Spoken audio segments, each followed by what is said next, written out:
Oh, thank you. Good evening. I'll call the meeting to order. Would you please stand for the pledge of allegiance?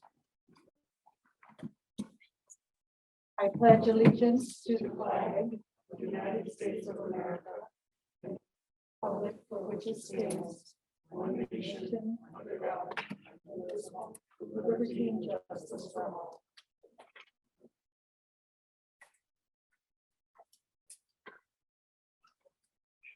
This is an exciting evening for us, for the board to finally be all back together at the table. And we hope that in the days to come, that those of you who are zooming in will be able to come in person as well. Then we'll be back at the high school. For now, we're here at the district office. Before we move the agenda, you need to remove 2 items, please. Please remove 4F1 and 4F4.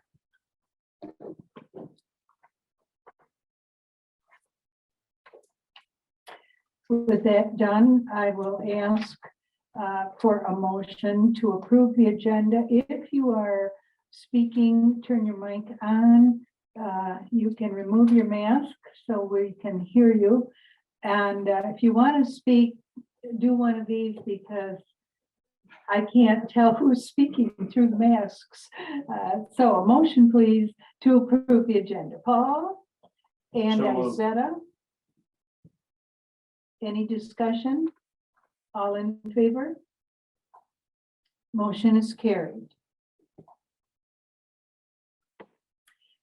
Today we have a student presentation. Michael, would you like to do the introductions? I sure would. It's our pleasure to have Abby Jo Wanek, the class of 2021 valedictorian, with us. You'll recall that Abby Jo was our first student representative at the beginning of the year. We felt that she did such a great job with her presentation that we would like her to conclude the student portion presentations for our year. Abby, I believe, is going to Cornell, and I'll let her expand on that a little bit and just kind of summarize what she's seen from the school, from her point of view, and anything that she would like to share. So Abby, welcome again, and thank you for gracing us with your presence. So we're going to turn it over to you right now. All right, thank you for having me. Can everyone hear me? Okay, so as he said, I'm Abby Jo Wanek, and I'm about to graduate, which is super crazy. But I thought I'd just talk about this year a bit, things I liked, things I would like to improve on a little bit. So yeah, I'll get started. So first off, I just want to give a huge thank you to everyone, because when I heard that we were only going to be going to school 2 days a week, I was like, great, my senior year is going to stink. But I actually had an amazing senior year. We got to do so many of the things that make up the quintessential high school experience. And I'm super thankful for that. So thank you to all of the board, the administration, all of the teachers, everyone. So a few of the things that made this year so special. First off, definitely getting to do sports. So we still had our sports seasons. We still got to do sectionals, which was great. And one cool thing I think is a lot of people were actually able to do 4 or even 5 seasons because of like the shifted seasons because of COVID. So, you know, there's a silver lining to everything. Something good came out of COVID, I guess. Another amazing thing this year that we're working on right now is the musical. So we're doing Little Women. No, that was last year. We're doing The Little Mermaid, and we couldn't do it regularly because of COVID, but we have pre-recorded all of our songs and now we're filming it. So we already did 1 day of filming, and then we're actually filming tomorrow and Sunday. And that's been a really cool experience. It's like being in a movie, you know, I've never done that before. So we are all so grateful that we got to do that. So grateful that it was opened up to us, because it's a big deal, the musical, for everyone that's involved in it. It means a lot to people. So thank you again for letting us do that. More recently, we've had a bunch of fun senior things. So last Wednesday, we went to Fairhaven for our senior trip. That was super fun. We played spike ball, we had a picnic, Very fun. And then Saturday we had prom, which again, it was just an awesome experience. We thought at the beginning of this year that we weren't going to get to be able to do that, but we were. So thank you again to Mr. Bradley, Mr. Poland, all the administration for letting that happen. I think Monday we're doing a senior lunch on the lawn and parading around NRW, and then NRWE, the elementary school. And then we have a senior sunrise and senior sunset and a graduation. So it's just been a whirlwind of senior activities, and it's been really fun to do all that. And I wanted to give a specific thank you for all of that to Mrs. Hawkinson. She's the class of 2021 class advisor, and she's put so much time and effort into working around COVID regulations and getting us all of these special senior events. So thank you to her. Another really cool thing that all of the music and arts department have been working on recently is Festival of the Arts. So that's coming up the 15th. And we're gonna finally get to have an in-person concert for band this year, and then also show off some of our artwork from darkroom and paint and all of that. So it's very fun. One thing that I did want to talk about is, so AP month or whatever is normally May. So we finished up AP tests and we're currently in the middle of finals. And going into this year and all of these tests, I could see a big difference in the amount that I knew and how prepared I was in the test from previous years. I definitely didn't know as much of the material, and it's definitely because of the virtual learning. And I know that's none of your guys' faults. It's all based on state regulations. But I just wanted to give student input. If there's any way you guys can influence it at all, I really hope that next year can go back to 5 days a week in-person learning. I'm not going to be here, but I know that it made a really big difference. It's just not the same as having an in-person teacher right there walking you through everything. It's a lot harder to learn virtually. Yeah, so I think that's about it. It was a really great senior year. So again, thank you to everyone. And Mr. Poland was right. I plan to go to Cornell University next year, and I'm going to be studying chemical engineering, I think, but I'm considering computer science. So yeah, thank you guys. So Abby Jo, the one piece that I will give to you is you've been a great representative of our school district and our student body. The piece that I would say to you is when you graduate from Cornell in a few years, we'd love for you to come back and be a keynote speaker in the future. So if you're a chemical engineer or not, make sure we have your contact information. I know you have younger siblings, so you'll be here for a while, but you truly are the embodiment of our student body, the optimism, the willingness to see the silver lining in a dark cloud. And we're hoping that you and your classmates do enjoy the last few weeks.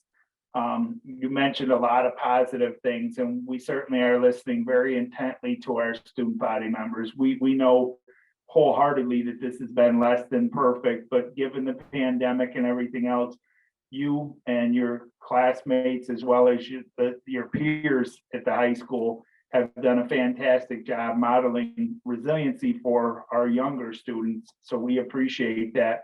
And your contributions to our school district are certainly many. So we thank you and wish you the best of luck. Look forward to seeing you on June 25th. Thank you so much. Board members, do you have anything? All right, we'll applaud you. And we certainly do look forward to seeing you on graduation night as well. Anyone else? Thank you very much. Thank you very much. We'll move on to the SWBR and campus construction presentation. Hi, everybody. Kevin here. We also have SWBR and team online. I'll start with the progress update from the last time we met. We have great news to report. The asbestos abatement that was authorized on the first floor, both in the auditorium and in the alley rooms, is complete, and the contaminated spaces have been cleared. So that's on paper about 2 weeks ahead of anticipated schedule. So we're happy with the progress there. MJ performed very well in getting it done. In the ELA rooms, the first layer of encapsulation has been installed. We are awaiting now the subcontractor for the flooring to come back and put that leveler in to get it back up to grade so it's ready for finished floor. Over in the auditorium, so to remind everybody, the abatement removals were the red coating that was primarily installed within the aisleways and the orchestra pit area. That was also incorporated into with like an asphaltic subfloor material. Through the result of the abatement, a lot of that material was deteriorated and ended up breaking up just by the nature of the asbestos removal. Before the space, well, when the space was cleared, we got final inspections. We brought SWBR's team in and Lou Engineering to do an assessment to see if it made any sense or was it feasible to leave any of the non-asphalt or non-asbestos but asphalt material in place. It was a decision was made that it was not going to be suitable for subflooring over the long haul for the space. So we think it was pretty responsible that to leave that in place would have potentially compromised, you know, the new flooring in sometime in the future. It was pretty busted up. It was old. So that has been removed. That's 100% removed. And now the contractor has provided a proposal to do an infill to bring it up to grade so it's ready for finished floor. So that is one of the change order proposals that's that I think is being presented to you folks for tonight's approval. Outside of that, the general construction is resumed in the auditorium. So the GC's remobilized. They've swung some doors. They've installed some trim. They're getting ready to finish out the space. They've started back with the remaining tile work. That's all good news. We're scheduling to get the additional painter in there to finish the stage and that work. Outside the aud and the first floor, not only the GC, but both HMI, the HVAC contractor, and CLIA, the electrical contractor, have both remobilized now that all the spaces are reopened. They are fitting out and finishing their first floor work. It's a lot of ancillary stuff. There's some lighting in the CAF, some corridor heating units and things of that nature so that they can get finished up. So as anticipated, we're still working top down. The first floor is opened back up. The contractors are coming back. We're putting the components together to get finished. Working our way out of the building. We do still anticipate that the aud will be the last phase completed, but we're very hopeful it's back on track to be done by the end of summer, so that there's full occupancy with no constraints, you know, come the next school year. Site work wise, final inspections, I think I reported last meeting, had taken place. We've now seen the reports. Fairly modest, but a few items that need to be addressed. The site work contractor has not come back 100% yet, but is anticipating to do so. In fact, they do have the pavement that needs to be finished in the front north side of the building. They're scheduling that along with the patching that was left at the elementary building for between the end of the school year and July 6th, when there's that down period in the district.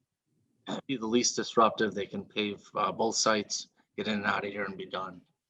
So we're believing that the project, it's back on track from some of the winter, you know, obstacles and delays, and we're hopeful to keep pressing forward to be ready for school year. Any questions for Steve or Steve and team? Did you want to add anything? Sure, Kevin, thanks. I just wanted to, I guess, expand on the decision to have that filler material in the aisleways removed. After the abatement was completed and the space was cleared, I myself personally went in, we sounded out the floor. There were multiple hollow spots, probably 75 to 80% of that material had debonded or delaminated from the underlying concrete. We did take a hard look at whether we could keep some of that. I had marked out maybe keeping about 40% of it, but it was only marginally satisfactory, with a very high likelihood that it would have to come out at some future date. And that future date, would be sooner rather than later, and would cause disruption to a fairly recently finished auditorium. So I think the decision to remove it when it was made, with access to be able to sound out and do a thorough examination of the amount of the material that had delaminated as part of the abatement work.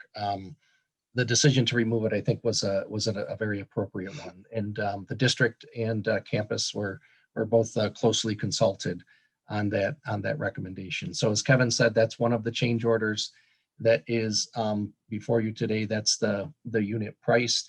You might recall that when the contract was awarded to MJ's, not unit price, I'm sorry, time and material. When the contract was awarded to MJ's, there was a unit price that was quoted, but that unit price was not favorable. So the recommendation was, instead of using that unit price, to do that removal on a time and material basis. So that's one of the change orders that's in front of the board tonight. The second one being the infill.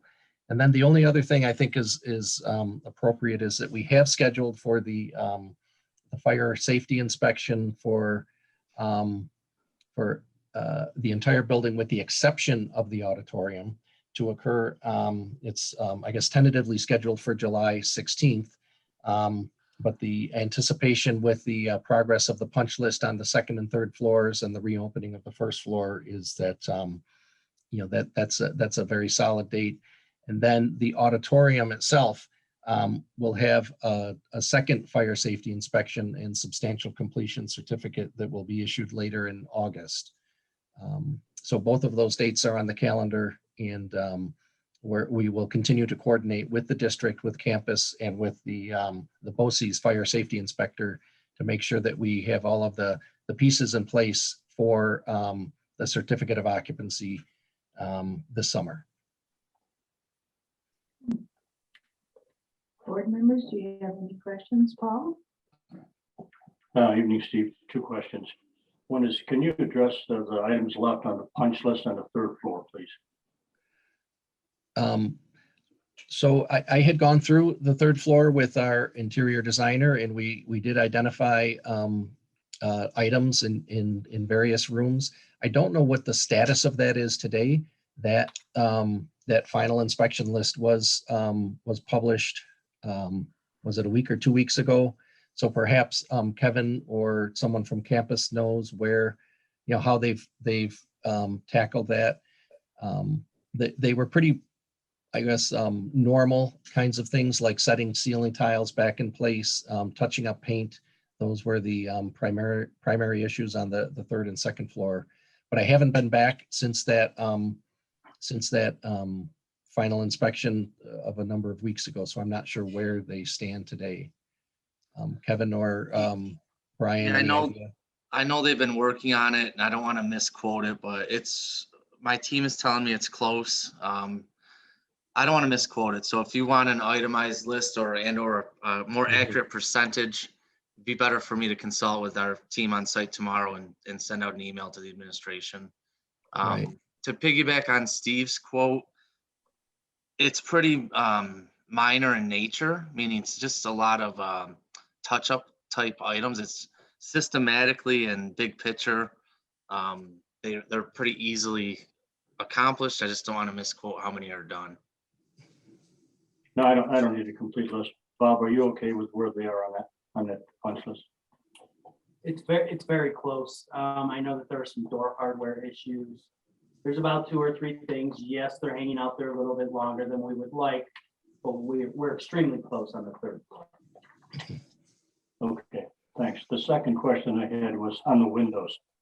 When I read through the campus report, it seems like there's no work being done on the windows, but I don't see that they're finished. So can you update me on that, please, Kevin? Yeah, the window restoration contractor has started back up. I don't have an accurate account for how far he's gotten through the building, but I know he is working on it. And there's 2 new windows that were the longer lead items. They come out for the egress of the locker rooms. I believe they're on schedule to come early summer. But again, I'd have to check for the details with our team, but they're back working on the restoration of the windows that was scoped. Do we have a completion date then for the windows? Yeah, it's summertime, but it's probably, I'd have to give the exact date, but it's gonna be this summer before school starts for sure. Yeah, I think, I don't know if anyone else cares, but yeah, I'd like to have a date on that. If you could get a report back to Bob or somebody. No problem. Thank you.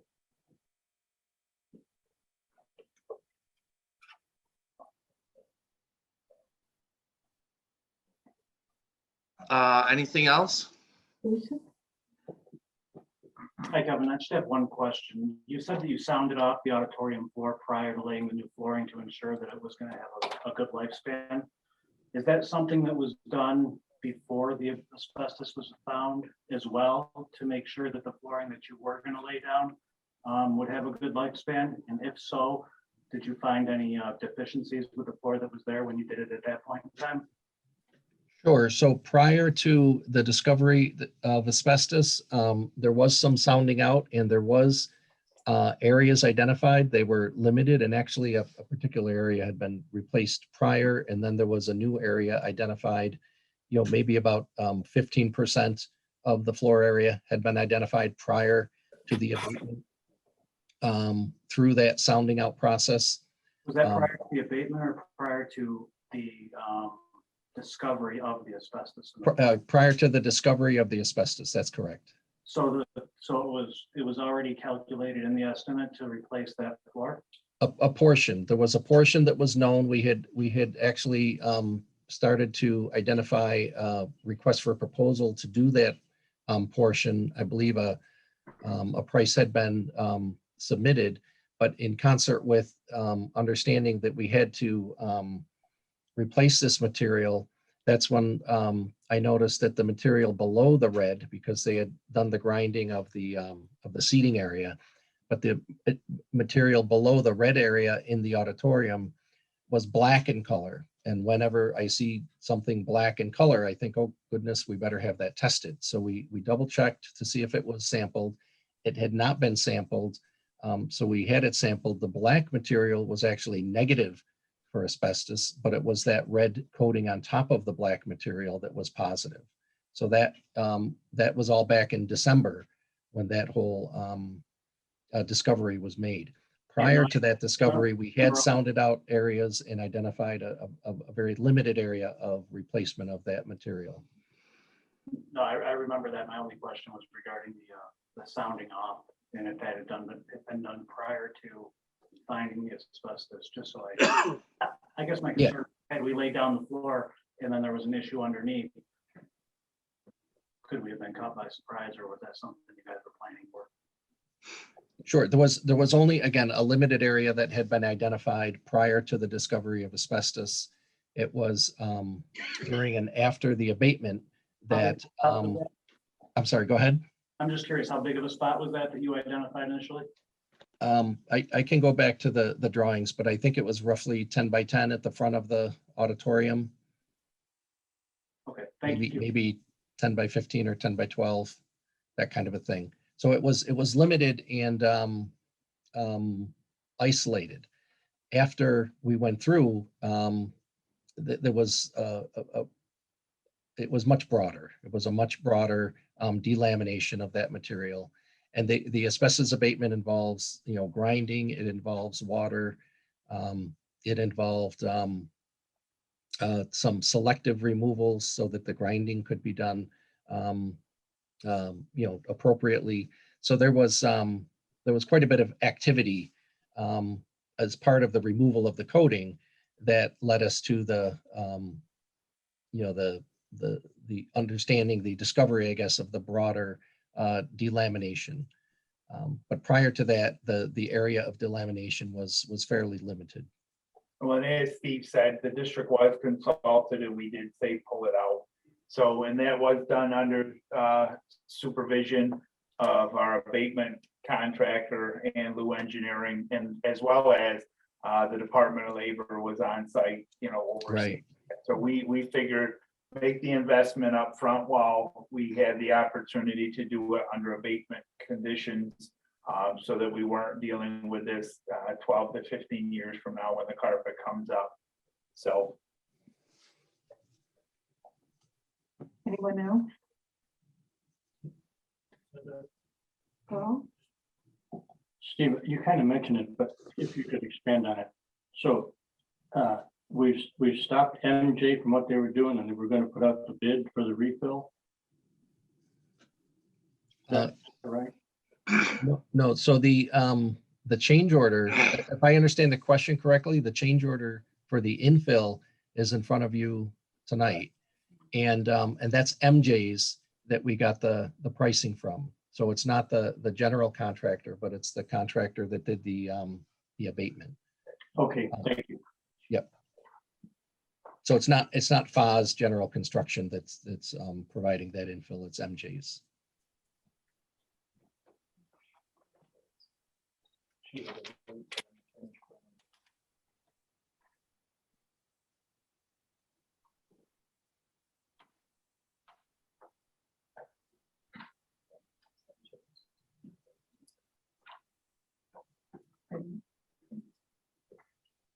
Okay, thank you very much.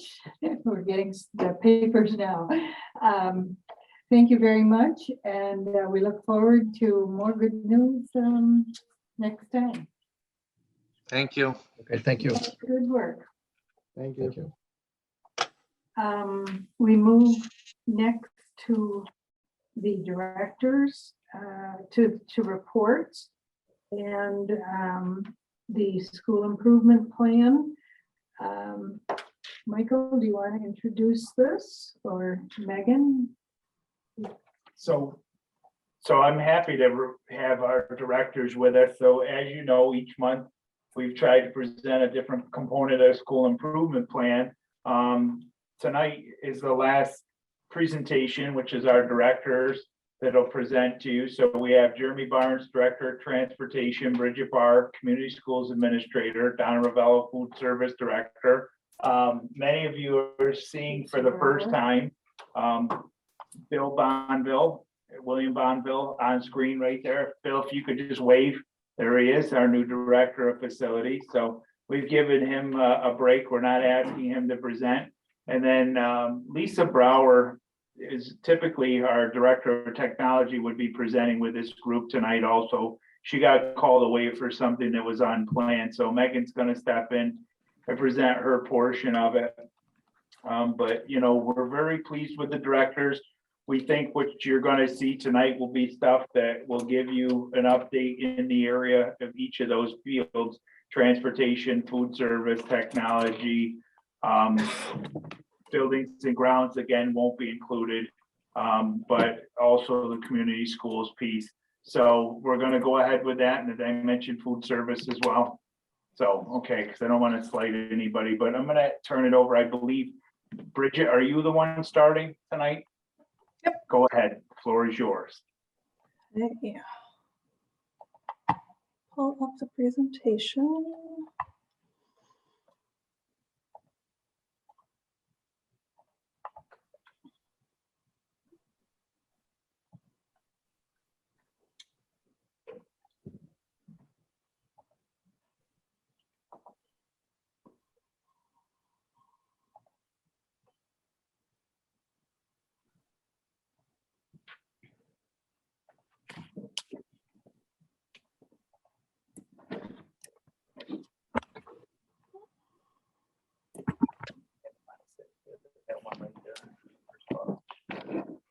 One second.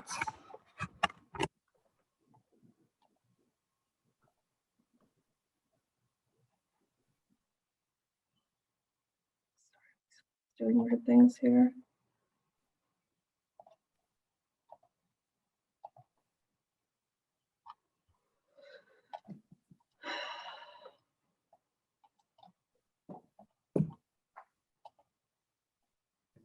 Share it over.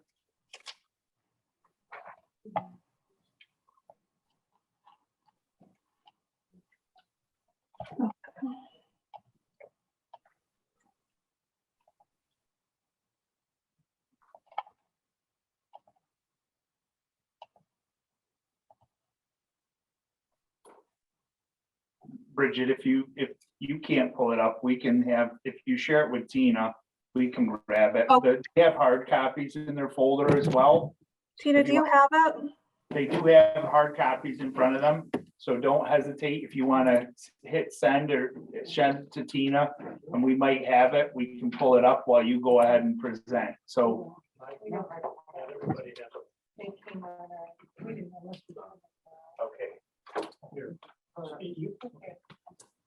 One of us needs to. It came up for a minute, Bridget. Did something happen?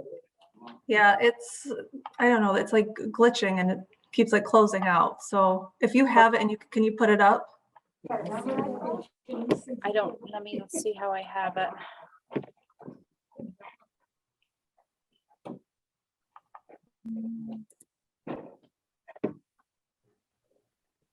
Yeah, but do you want me to try and send it to Tina? Can you share it, Donna? Can you just share it? I can't share it on my screen because I don't know how, but I can send it to you.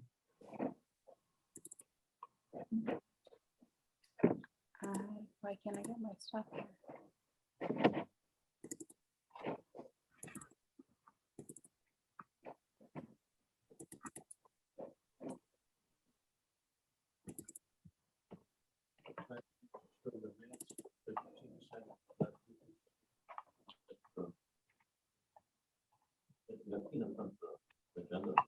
I have it in PDF format. If you want to present from that, that's easy to get to.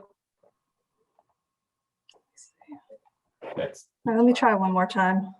we have it in front of us, Bridget. So if you guys have your portion, go ahead. And Hold then on. just call out to us as far as the next slide. Don't do this. Tina, did you get mine? I sent it in the Google Drive. So I can try to share it, Bridget, if you want. Okay. Is it there? Can you guys see it? No. No?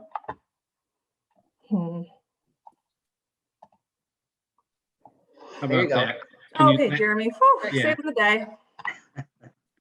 Let's see. They're actually doing this as part of their presentation to show you how they work together. You know, it's a collaborative effort. This is our teamwork. Yay, team. I'm not supposed to be the technology one. Okay. Okay. Bridget, who's first? Yep, I am going to get us started. So, sorry about all that. Thank you so much for giving us the opportunity to share the progress we've made towards reaching our department goals this year. Before we begin, the directors in their respective departments would like to thank the Board of Education, Mr. Pullen, Mr. Megan, and Mrs. Pagliatti for their support during the past year. This year, the directors were included and welcomed as members of the Administrative Council, which provided an opportunity for meaningful collaboration, leadership growth, and a shared district vision. As Mr. Pullen said, Lisa Brower, our coordinator of network and technology services, couldn't be here tonight, so Mrs. Pagliatti will share her end of year summary. Okay, so goal number 1 for the school improvement plan was curriculum and professional learning. Over the course of the past year, the technology department continued to provide and support over 180 hotspots, 1,300 Chromebooks, over 100 iPads, and over 200 laptops for students, teachers, and staff to allow for a virtual or hybrid learning environment. They closed over 2,000 help desk tickets and made over 350 Chromebook repairs. They did most of their Chromebook repairs in-house, which allowed savings on out-of-district repairs. They were able to support the teachers in the classrooms with extra Chromebooks so that Chromebooks and iPads were available at home and in school for students. This eliminated the need to bring devices back and forth from home to school. They were also able to do this without the purchase of any new devices. The department also supported students, staff, and parents in software applications such as Zoom, AimsWeb, ClassLink, and GoGuardian for their virtual and hybrid environment. They also provided support for the new curriculum and professional staff development programs, Atlas and Frontline. The second goal for the year was community engagement. It was extremely important this year to maintain open communication with students, staff, and families. They did this in a variety of ways. They made time available on Wednesdays for students or parents and guardians to come to the high school and ask questions or bring in devices to either be repaired or just show how to do something on the device. This provided the tech department with a chance to meet parents and interact with them. They set up a tech department email and also provided the tech department phone number for remote learners and families. This allowed them to connect with families to troubleshoot by email, phone, or Zoom. They also set up appointments where families or students could come to the district office for repairs or help. Many technical issues for remote students have been resolved over the phone. Throughout the district website, they were able to post online how-tos for students and families. These online resources included videos and illustrations. This was made possible by our technology integrator, Lori Elliott, and our public relations person, Amanda Renko. And the final goal was financial wellness. This year they had an ongoing audit district software and have been able to consolidate or reduce some programs or applications through this process. This will be ongoing for the next year and is supported by the technology committee. Repairs to Chromebooks are done in-house. They utilize Chromebook parts from broken Chromebooks and have recycled parts frequently. As they look to the future, they will continue to build upon the skills and knowledge that they have gained throughout this unusual year, and they know that as a team, they can adapt to whatever changes may occur.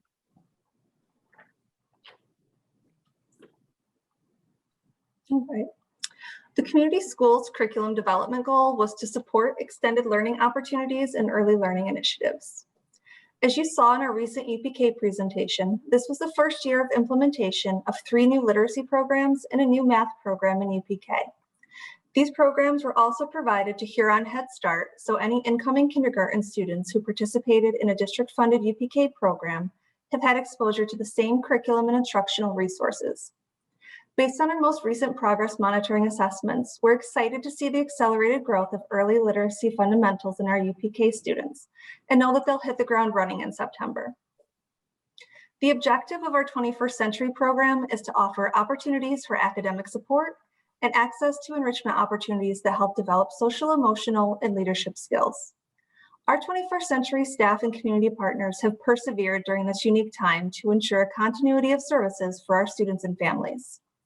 Through the grant, we were able to provide virtual and in-person Tier 2 and Tier 3 programming to targeted students in all 3 buildings to help close learning gaps and mitigate COVID-related learning loss. Our students were also able to participate in enrichment activities such as crafting club, family moving nights at the Omen, 4-H STEM kits, skiing at Brantling, book club, playwriting class, cooking and baking, and spring break choice boards.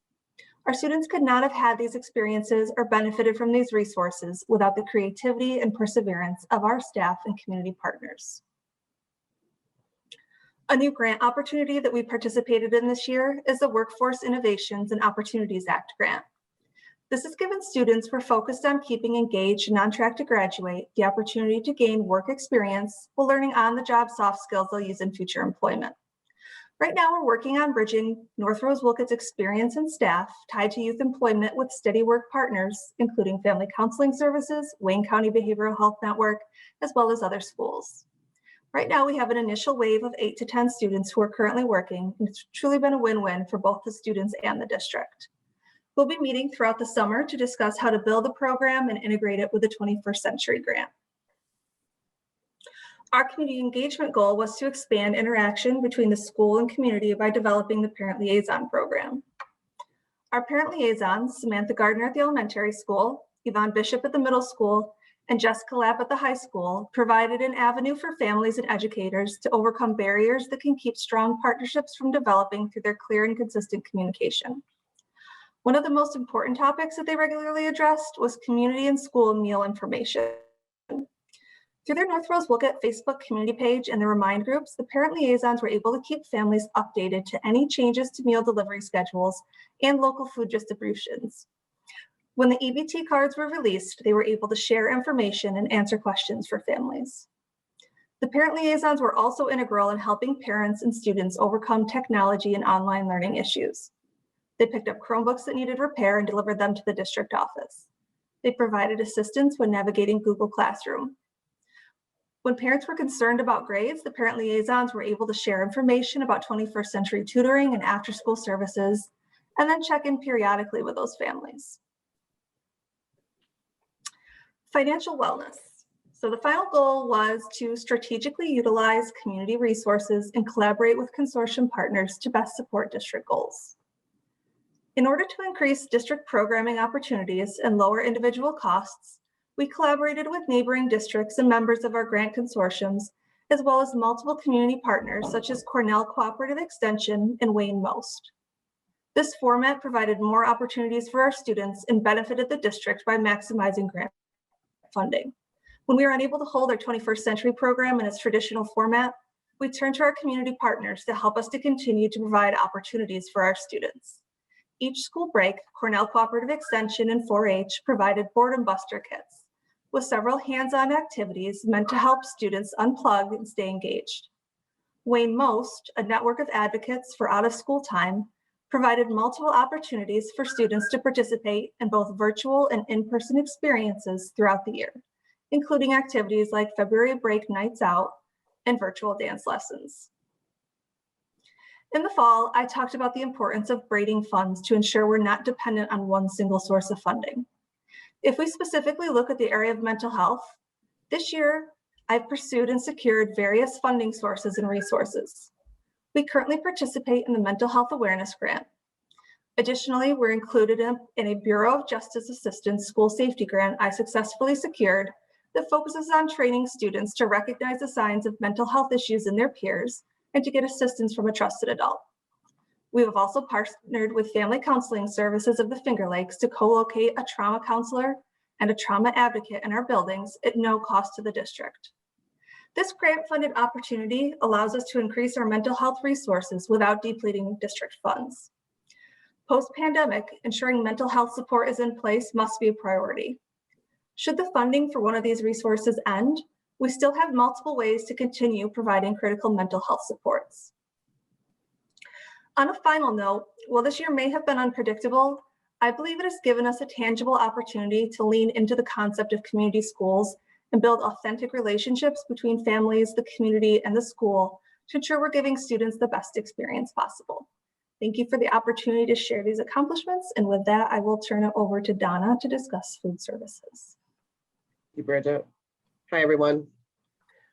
So the first goal under curriculum and professional learning for food service was to ensure that all of our students received a healthy and nutritious breakfast, lunch, and snack throughout the school year and the summer months beginning in last July. We were able to accomplish that through a variety of service models, including breakfast and lunch in the classroom at the elementary school, grab and go breakfast and lunch carts at the high school, the after-school snack cart at the high school, and door deliveries via the bus routes for all students for their virtual learning days. And through these models, we were able to serve from July through mid-April, the end of April, we served 400,000 meals to date, which I think is a fantastic number and just shows how much we were really trying our best to be there for our students in our community. Can someone turn the slide for me? Thank you. Our next goal was under community engagement, and that was to ensure that the food service staff would have a more active presence at all school-sponsored events. And I'm happy to say that we were able to accomplish this. We actually provided after-school meals and snacks for our student athletes at both home and away games, and we also provided some of our away teams with some snacks and some meals.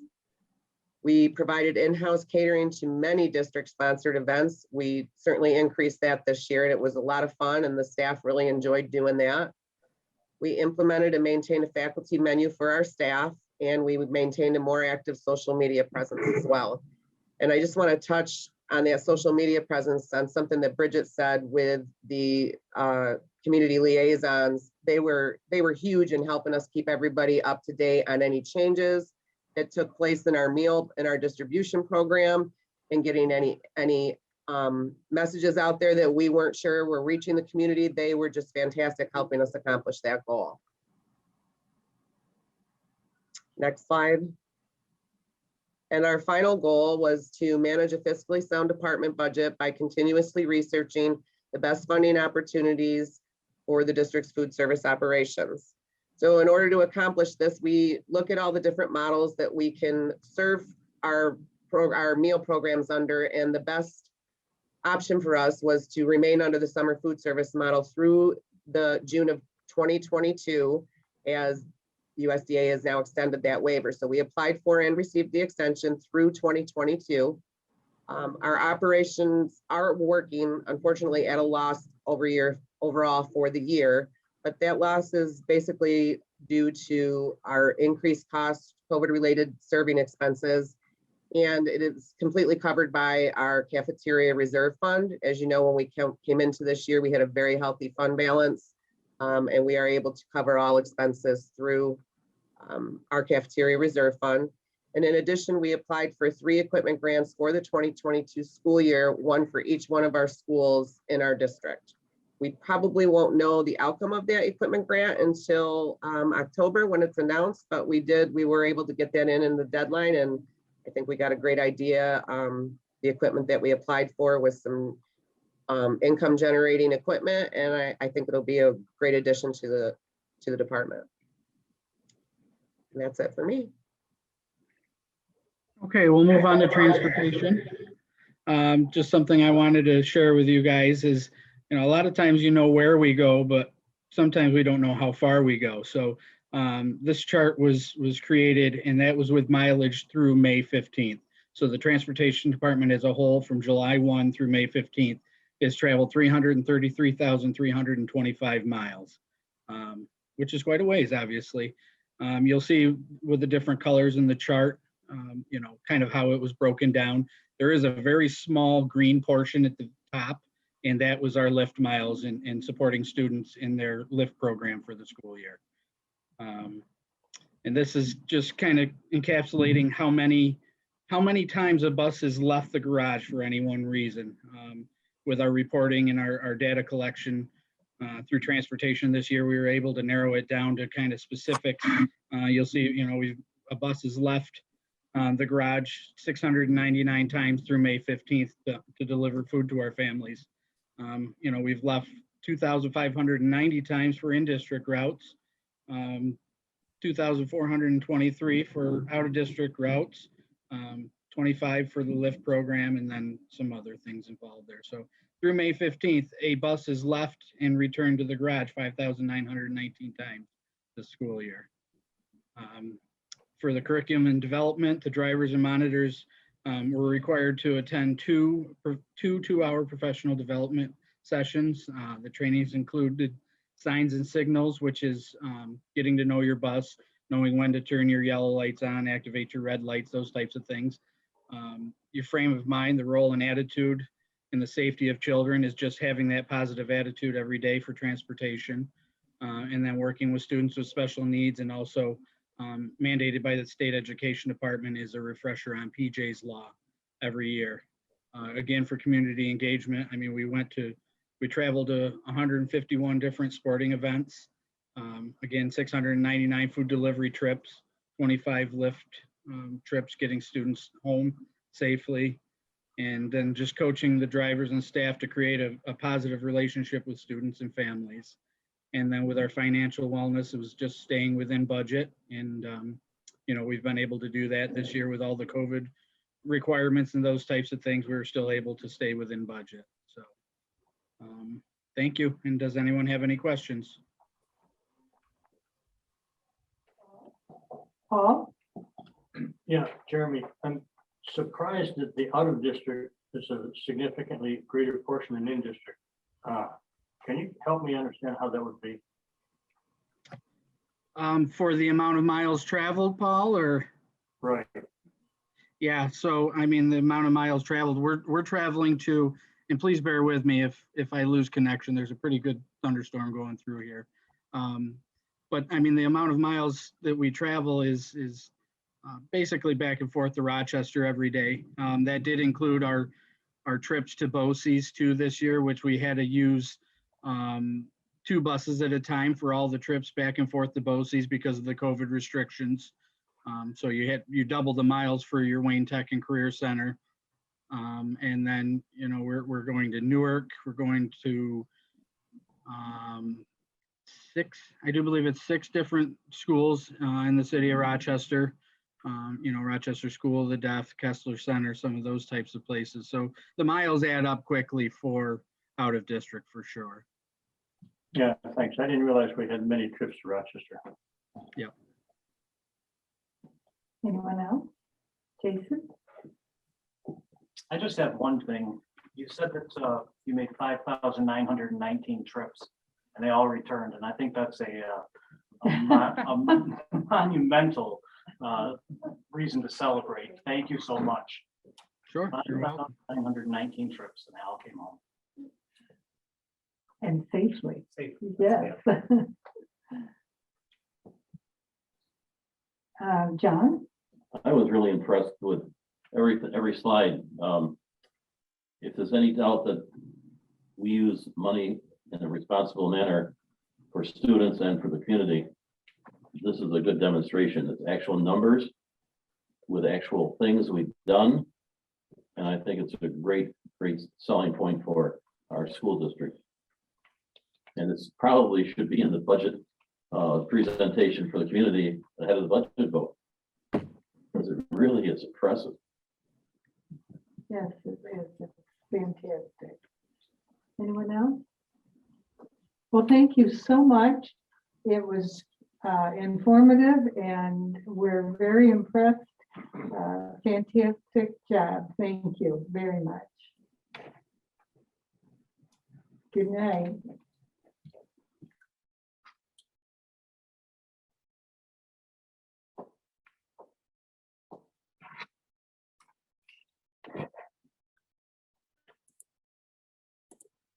At this time, we'll move on with our board building liaisons. Jason, do you have anything from the elementary school? Thank you, Lucinda. Mhm. Just a couple quick things. Everything's rocking and rolling in NRWE. I was kind of nervous when the clouds started rolling into the Memorial Day celebration. But after being able to look at the pictures and watch the videos, they definitely know how to make lemonade out of lemons. And it seems like it's that way every year. It's always hit or miss whether or not the weather's going to be good. But thankfully the kids were able to celebrate and acknowledge all the appropriate people. Curtain Call Performing Arts Program will be going on this year from July 6th to 29th for grades 3 through 12. And that's listed on the NRWE Facebook page as well. And a couple special thanks that we wanted to shout out for some of the employees, the placement team for their leadership in this year's placement process. Sarah Patterson, Danielle Demora, Kathy Grasso, and Megan Pennicott, you went above and beyond this year. Lisa Putman and Tracy Frazier for their willingness to be flexible and support or offer support to our teachers and students through a variety of roles. We really do appreciate it. I so much love going into that elementary school every morning and watching the kids run up the front door when that front door opens. So if you're driving by and you notice it sometime, it's funny to watch. That's all I have. Thank you. Tina, for the middle school? Yeah, teachers are currently working on, I'm sure, finalizing plans at this point on all of the activities for 8th grade as they move up. They had to make some definite compromises on what they're doing, but they're certainly making them as special as they possibly can. And I did speak with Mark, and he'd like the following teachers to be recognized for leading their students with tremendous gains from the winter to the spring, based on their findings from the Ames web testing. And those teachers are Melissa Minicello, Michelle Morgan, Andrea Bazin, Liesel Everdike, and Jessica Burgess. So they seem to be our stars this week. So that was definitely, he was very excited about that progress. So it's nice to hear. Good news. Thank you. Paul, high school? Yeah, I was laughing when Abby Jo was speaking. She was pretty much ticking off the things for the high school. So good on you, Abby Jo.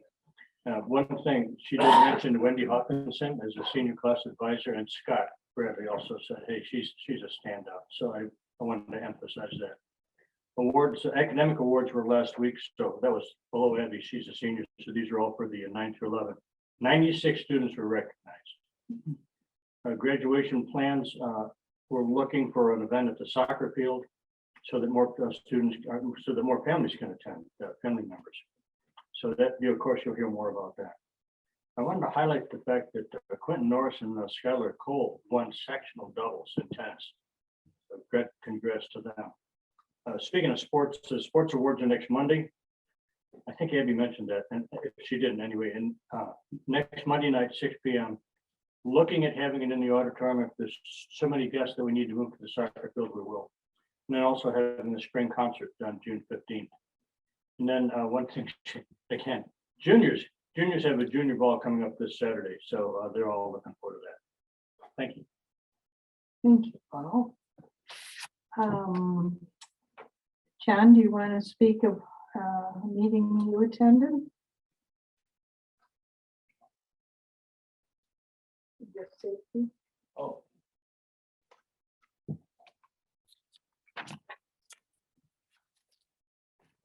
Attended on Zoom. Can you use your mic, please?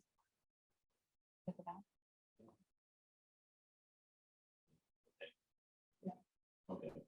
I went to the safety meeting on Zoom, and I was really very impressed with how people are really planning for the next school year for our student safety from getting buses if it's an emergency, asking neighboring districts to help us with busing if need be. We would do the same with them.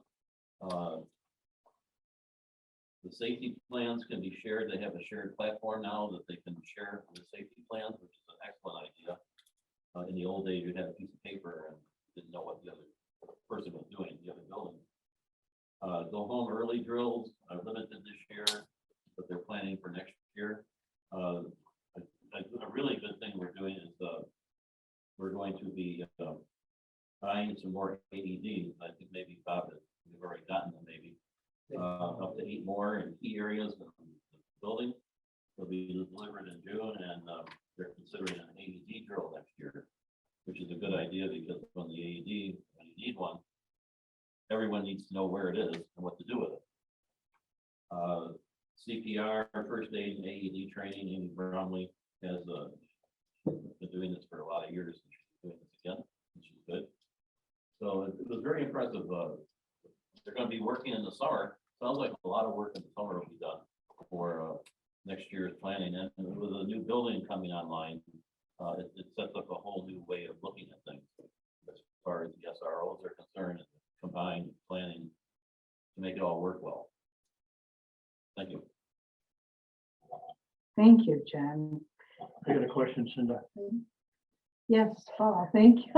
Yeah, when is that district-wide school safety plan? That it's due yearly, annually, it needs to be submitted to the state. That needs to be submitted in early fall. Early fall, okay, thank you.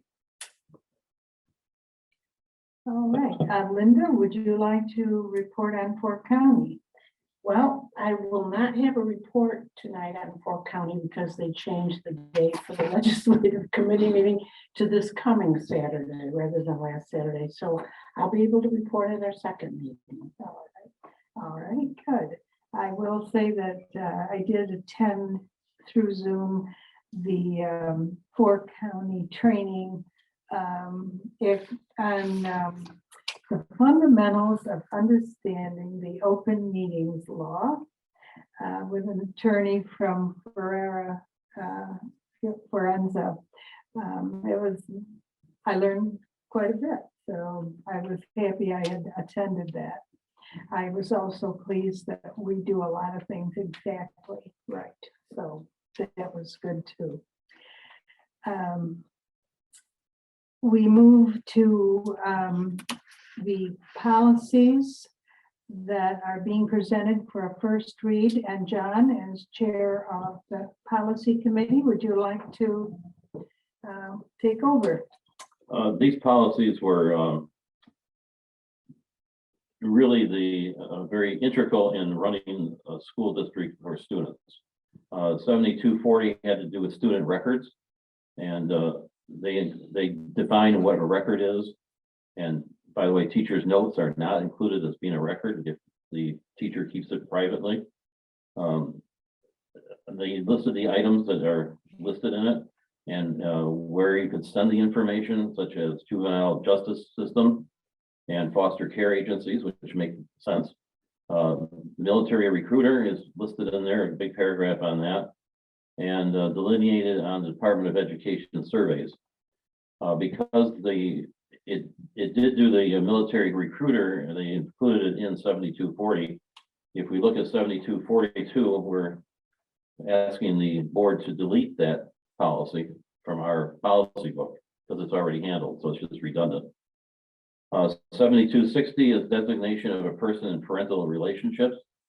And if you're a parent of a minor, you can designate another person to stand in for the student for health care and educational decisions for a period of 12 months.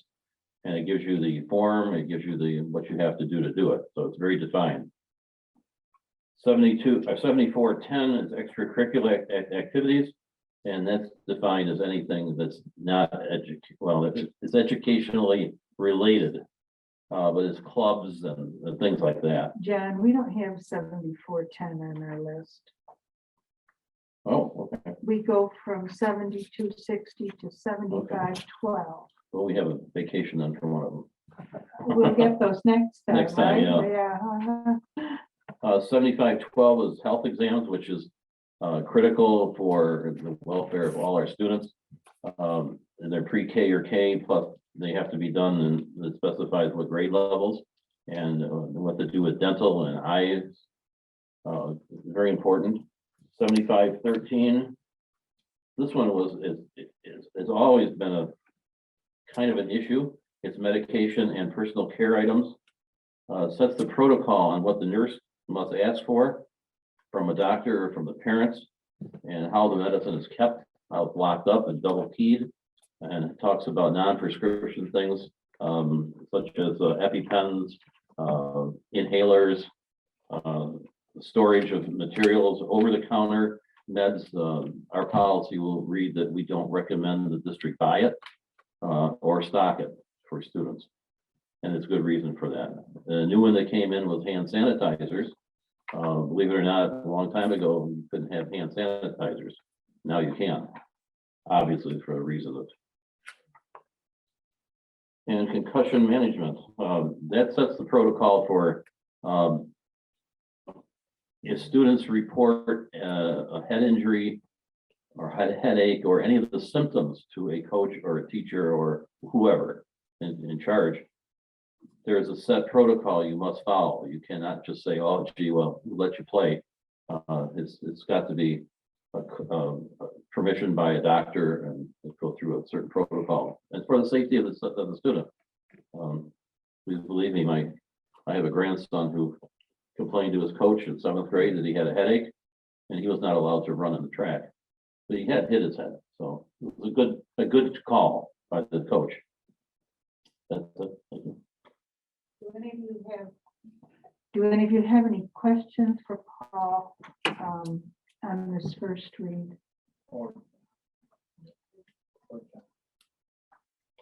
Oh, John, yeah, John is the chair, Paul is on the committee, and I'm on the committee. Paul? Yeah, as a former military, I want to ensure that everyone at this table knows and everyone in our community knows we're not eliminating military recruiting opportunities. We're eliminating a policy because it's captured in another policy. Make sure everybody understands that. Yeah, you said it, John. I just want to emphasize it. Okay, good. All right. So if you have questions as you're reading those and processing them during the next 2 weeks, send your questions to John and he will get you the answers. At this time, we move to the consent agenda. The consent agenda goes through the top of page 4. A motion, please, to approve the consent agenda. Linda and John,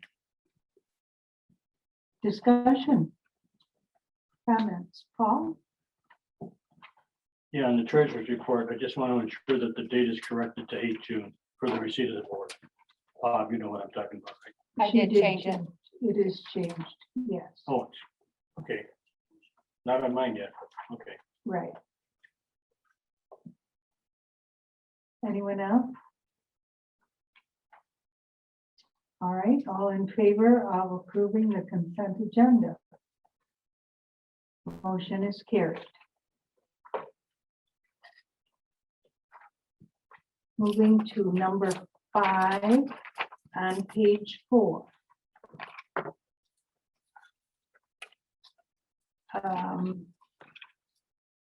You have before you the SECRA resolution. A motion to approve the SECRA resolution. Paul and Tina.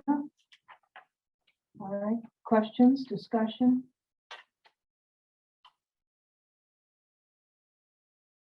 Hearing none, all in favor? It's a roll call. Oh, it's roll call. Thank you very much. Tina, you want to do the roll call or? Yes. Okay. Cinda, Yes. Linda, Yes. John, Yes. Tina, Yeah. Jason, Yes. Paul, Yes. Izetta. Yes. Thank you. Motion is carried. Motion is carried. Next is the resolution for substitute teachers and substitute service personnel. And Jason, I believe you'll be abstaining on this one because you have a relative mentioned in the in the substitute list. A motion, please, to approve this resolution. Tina and Linda. Discussion? All right, roll call vote. Cinda, Yes. Linda, Yes. John, Yes. Tina, Yeah. Jason, Abstain. Paul, Yes. Izetta. Yes. Thank you. Motion is carried. Thank you. Motion is carried. At this time, I would like you to look at your green sheets that were passed out earlier after the SWBR and campus presentation. First of all, a motion to add these resolutions to the agenda. Jason and Paul. Discussion? All in favor? Motion is carried.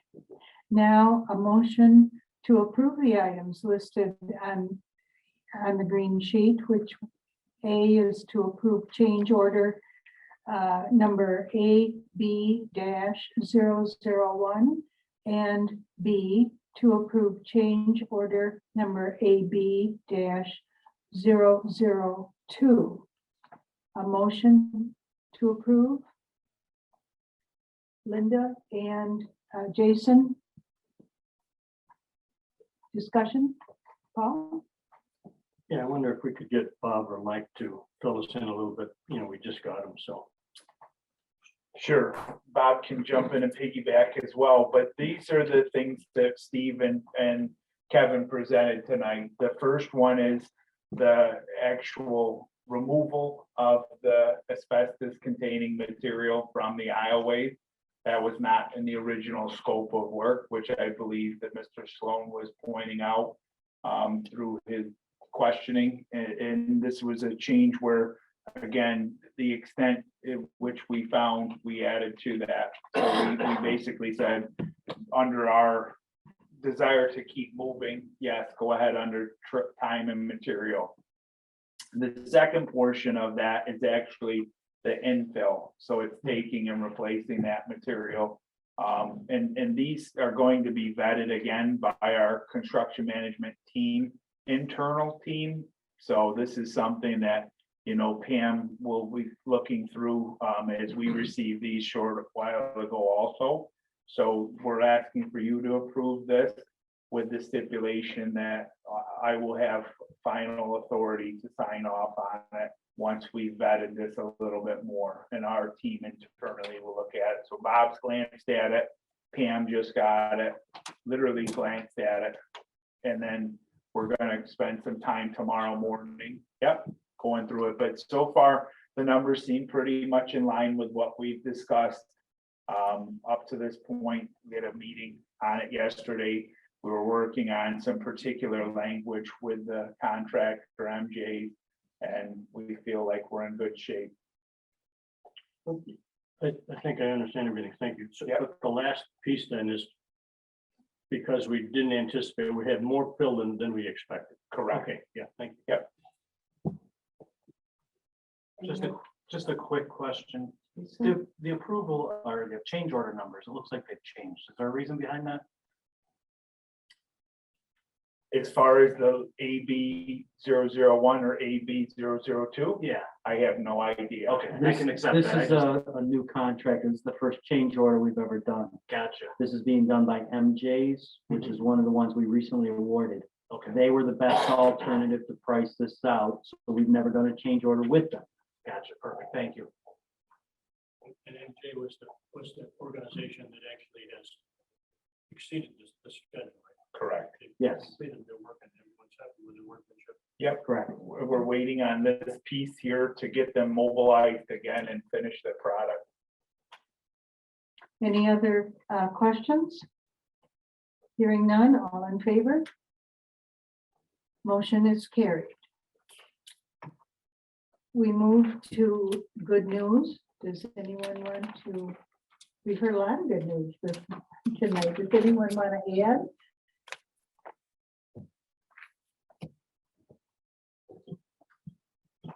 I'd like to give some good news. Our board member, Mr. Statsky, was cited in a Facebook picture of giving a presentation to fifth and sixth graders, fourth, fifth, and sixth graders. Yeah, third and fourth. Third, okay. Very good picture. It was and a very good thing to do. Yeah. Well, it was a pleasure, believe me. And they were, the discipline and the focus of the students, the third and fourth grade, my hats off to NRWE, they were spot on. Well, we were very proud of you, Paul. More good news, Bob's famous, we need drivers, please, is back online. I saw the the buses big have yellow gone bus back on the out, too. corner. Yeah, please, we need drivers. Really nice article about Christy Graves being selected as our NWRE principal. And then one more plus for Abby Jo, she made the paper too, she and Lucy Chong for valedictorian and salutatorian. Couple of nice photos of sports. The athletic Hall of Fame, 5 inductees. I'll read them off here quickly. Mike DeWispalier, Jameel Brown, Kelly Lockwood Parente, Thomas, is it Tatham, and then Pete Stewart. So cool, good stuff. One last note, because I'm very involved in our baseball. We finished the season with a winning season, first time in, I don't know, several years for sure. We had an 8-6 season. We got beat up pretty bad yesterday by Batavia in our sectional game, but they were just, honestly, they were in a different league than we were. They just were a far better team. I'm really proud of our team this year for a winning record. Great. We're proud of all our kids, that's for sure. I'm not sure, I'm not sure if everybody knows this, but the whole Memorial Day thing was started by Cinda. Yeah, she's got, when did you do that? What year?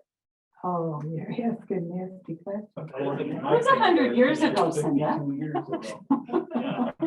That's a dangerous question. Yeah, that's Probably quite a 12, while right? ago. 12, Yeah, 12 right, years right, ago. yeah. 1 or 2. I mean, our kids both participated. Oh, yeah. That, Actually, my dad participated as a veteran as well, and that was a real special moment for me. Yeah. we moved that into the school because kids just were not attending the town Memorial Day program. Parents were off, and when it changed from the 31st to always a Monday, people began vacationing and they just weren't there. And we felt at the time that kids needed to know what Memorial Day was and to appreciate it and to remember. And our kids have always been outstanding in their patriotism and respect. Just a quick story, and then it used to be the 5th graders, now it's the 4th graders, put the grave flags on cemeteries, which is a big responsibility. There's a lot of flags to put on between all of the cemeteries in our district. And early on, the students went out to, we were out at the Huron, the Rose-Wolcott cemetery out by the lake. And the kids scoured that cemetery and discovered there was a nurse who did not have one of the metal holders on her grave. They were very disturbed about that. And so we got one. And the next year, the next class that went out, those kids went out with that holder and the flag. And it was just remarkable to see these kids stand around that grave, and they put the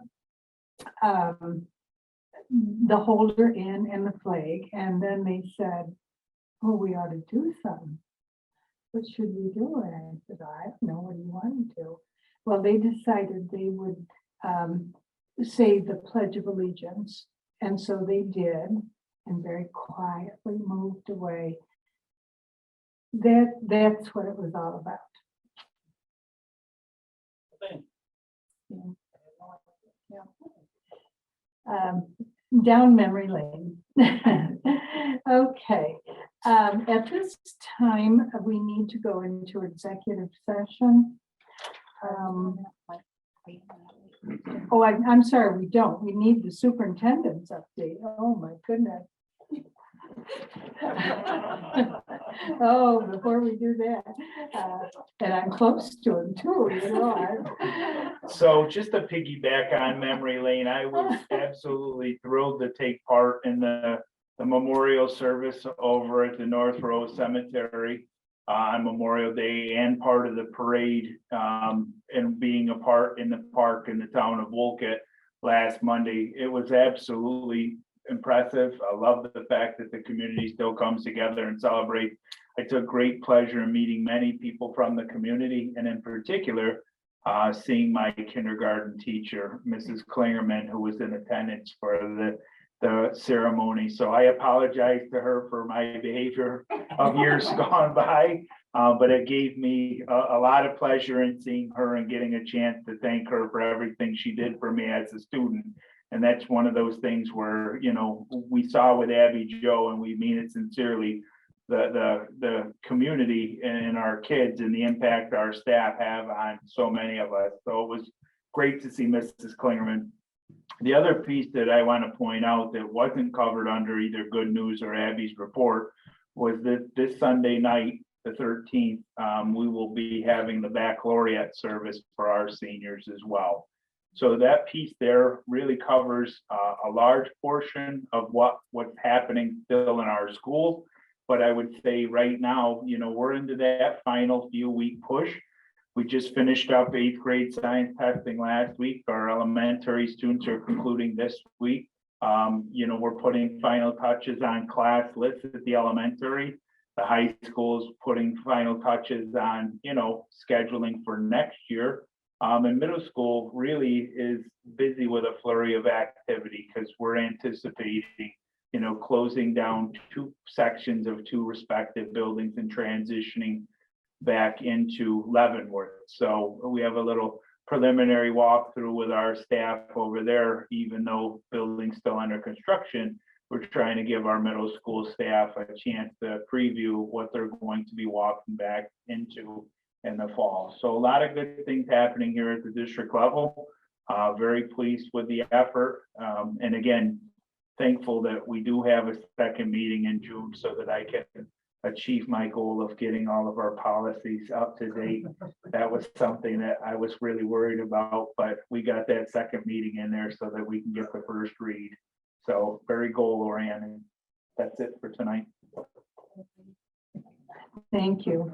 I do want to say the community members Memorial Day, both in Rose and Wolcott, were very pleased that you came and attended. It shows great respect for the men and women from our towns who've served and died. And it was also great for the community to see that you do take an interest in our community. So thank you for that. Piggybacking on baccalaureate, anyone is invited to attend baccalaureate. I believe this year, due to the COVID, it's usually in the auditorium, but this year it'll be held in the Wolcott Presbyterian Church, and I believe it's at 7 o'clock. Now we need to go into executive session.